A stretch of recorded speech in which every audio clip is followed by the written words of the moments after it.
the roly-poly bird. "Berries are my favourite food. Is it raspberries or is it strawberries?" The enormous crocodile laughed so much his teeth rattled like pennies in a piggy bank.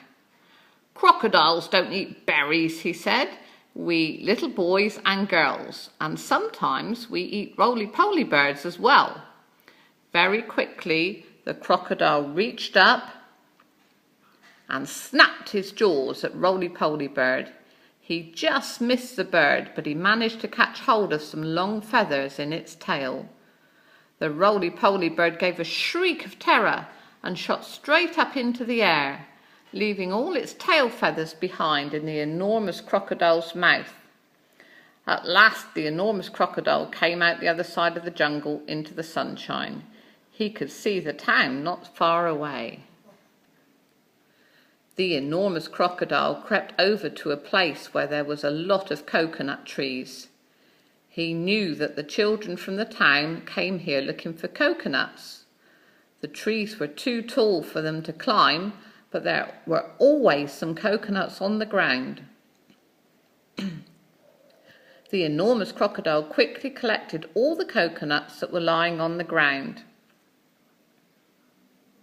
He also gathered together several branches. "Now for clever trick number 1, he whispered. "It won't be long before I'm eating the first part of my lunch."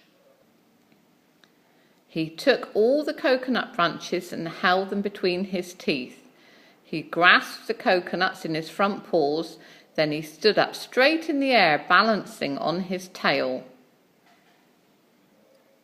He had arranged the branches and the coconut so cleverly that he now looked exactly like a small coconut tree, standing among all the big coconut trees. Soon 2 children came along. They were brother and sister. The boy was called Toto. His sister was called Mary. They walked around looking for fallen coconuts, but they couldn't find any because the enormous crocodile had gathered them all up. "Oh, look," cried Toto. "That tree over there is much smaller than the others and it's full of coconuts. I think I could climb that one." Toto and Mary ran towards what they thought was a small coconut tree. The enormous crocodile peered through the branches. He watched them as they came closer and closer. He licked his lips. He began to dribble with excitement. Suddenly there was a tremendous whooshing noise. It was Humpy Rumpy, the hippopotamus. He came crashing and snorting out of the jungle. His head was down low and he was galloping at a terrific speed. "Look out, Toto," shouted Humpy Rumpy. "Look out, Mary. That's not a coconut tree. It's the enormous crocodile and he wants to eat you up." Humpy Rumpy charged straight at the enormous crocodile. He caught him with his giant head and sent him tumbling and skidding over the ground. "Ow!" cried the crocodile. "Help! Stop!" Toto and Mary ran back into town as fast as they could. But crocodiles are tough. It's difficult for even a hippopotamus to hurt them. The enormous crocodile picked himself up and crept towards the place where the children's playground was. "Now for clever trick number 2, he said to himself. "This one is certain to work." There were no children in the playground. They were all in school. So the enormous crocodile found a big log and placed it in the middle of the playground. Then he lay across the log and tucked in his feet so that he looked almost exactly like a seesaw. When school was over, the children all came running into the playground. "Oh, look," they cried, "we've got a new seesaw." They all crowded around, shouting with excitement. "I'll go first. I'll get on the other end. I want to go first. So do I." Then a girl who was older than the others said, "It's a rather funny, knobbly sort of seesaw." "Do you think it's safe to sit on?" "Of course it is," the others said. It looked strong as anything. The enormous crocodile opened one eye just a tiny bit and watched the children who were crowding around him. Soon he thought, one of them is going to sit on my head. Then I will give a jerk and a snap, and after that it will be yum, yum, yum. At that moment there was a flash of brown, and something jumped into the playground and hopped on top of the swings. It was Mugglewump the monkey. "Run, Mugglewump," shouted the children. "All of you, run, run. That's not a seesaw. It's the enormous crocodile, and he wants to eat you up." The children screamed and ran away for their lives. Mugglewump disappeared back into the jungle, and the enormous crocodile was left alone in the playground.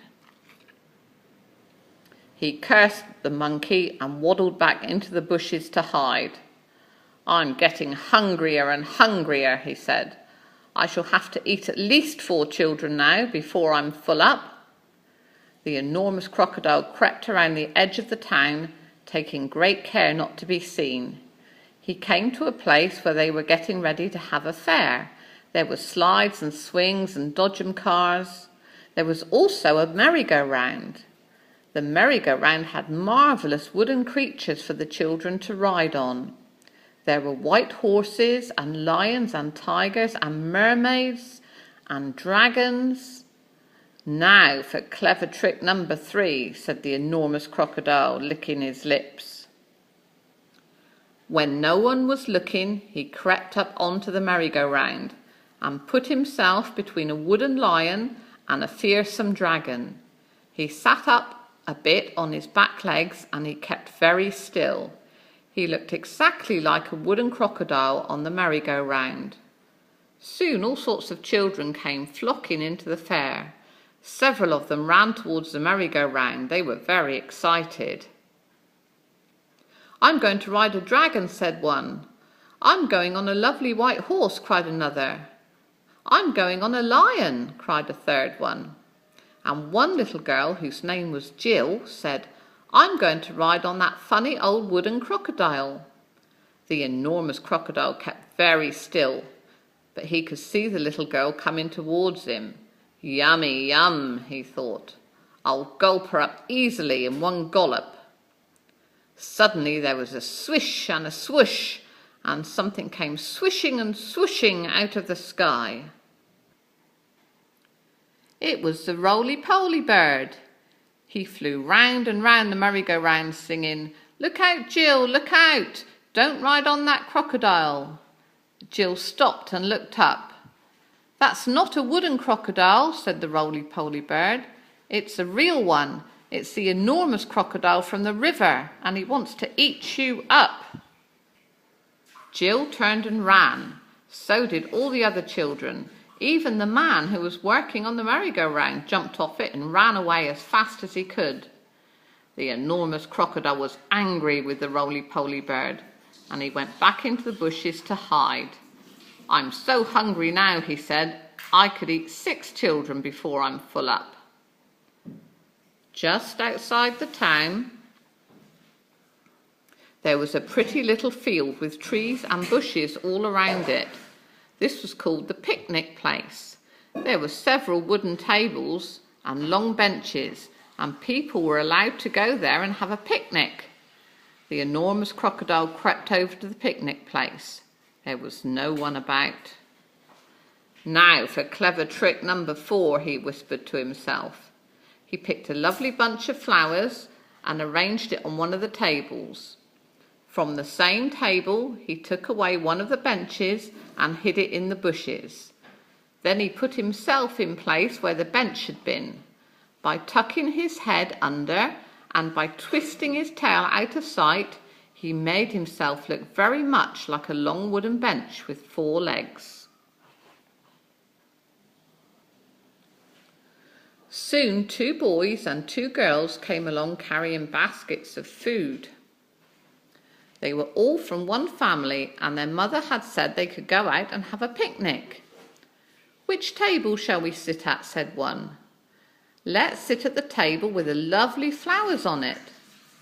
The enormous crocodile kept as quiet as a mouse. I shall eat them all, he said to himself. They will come and sit on my back, and I will swizzle my head around quickly, and after that it will be squish, crunch, gollop. Suddenly, a big, deep voice from the jungle shouted, "Stand back, children, stand back!" The children stopped and stared at the place where the voice was coming from. Then, with a crashing of branches, Trunky the elephant came rushing out of the jungle. "That's not a bench you're going to sit on," he said. "It's the enormous crocodile, and he wants to eat you all up." Trunky trotted over to the spot where the enormous crocodile was standing, and quick as a flash he wrapped his trunk around the crocodile's tail. "Hey, let me go," yelled the enormous crocodile, who was now dangling upside down. "Let me go, let me go." "No," Trunky said, "I will not let you go. We've all had quite enough of your clever tricks." Trunky began to swing the crocodile round and round in the air. At first he swung him slowly, then he swung him faster. And faster and faster. And faster still. Soon the enormous crocodile was just a blurry circle going round and round Trunky's head. Suddenly Trunky let go of the crocodile's tail, and the crocodile went shooting up high into the sky like a huge green rocket. Up and up he went, higher and higher, faster and faster. He was going so fast and so high that soon the earth was just a tiny dot miles below. He whizzed on and on, he whizzed far into space.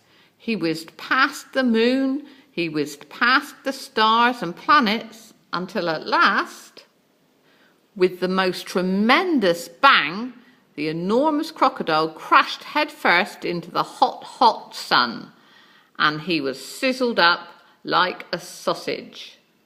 The end.